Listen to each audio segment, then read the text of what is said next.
Dua politisi senior Partai Beringin, Jusuf Kalla dan Agung Laksono, berseteru. Jusuf Kalla yang pernah menjadi Ketua Umum Partai Golkar, melaporkan Agung Laksono yang juga pernah menjadi Ketua Umum Golkar versi Munas Jakarta ke polisi.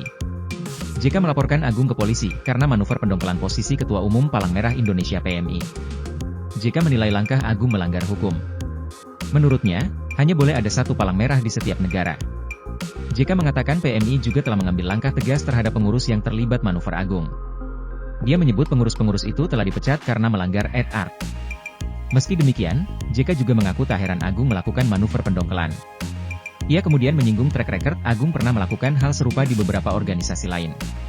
JK sendiri kemarin resmi menjabat Ketua Umum Palang Merah Indonesia PMI periode 2024 hingga 2029 setelah terpilih melalui aklamasi di Musyawarah Nasional Munas XXI PMI tahun 2024. Tak ada sosok lain yang mencalonkan sebagai Ketua Umum dalam Munas ini.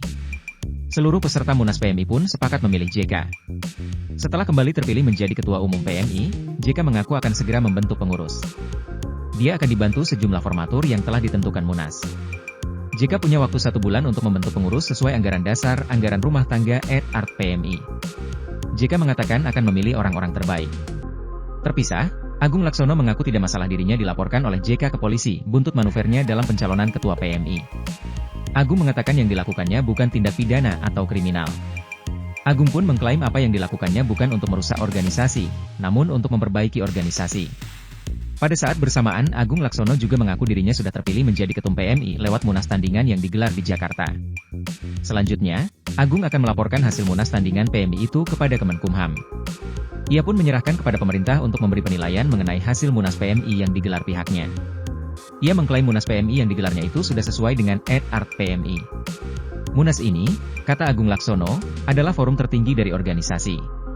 Menurut Agung Laksono, perlu ada pembatasan masa jabatan pada sebuah organisasi. Dia menilai ada semangat perubahan dan pembaharuan di PMI.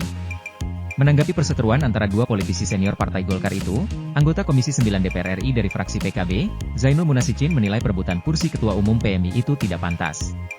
Pasalnya, PMI merupakan organisasi kemanusiaan yang harus bebas dari politik praktis. Zainul pun mengungkit pesan Presiden kelima RI Abdurrahman Wahid atau Gus Dur. Menurutnya, kemanusiaan haruslah di atas perpolitikan. Lebih lanjut, Zainul mengharapkan JK dan Agung Laksono bisa duduk bersama untuk menyelesaikan dualisme tersebut. Apalagi, keduanya merupakan tokoh politik senior. Download Tribun X sekarang, menghadirkan lokal menjadi Indonesia.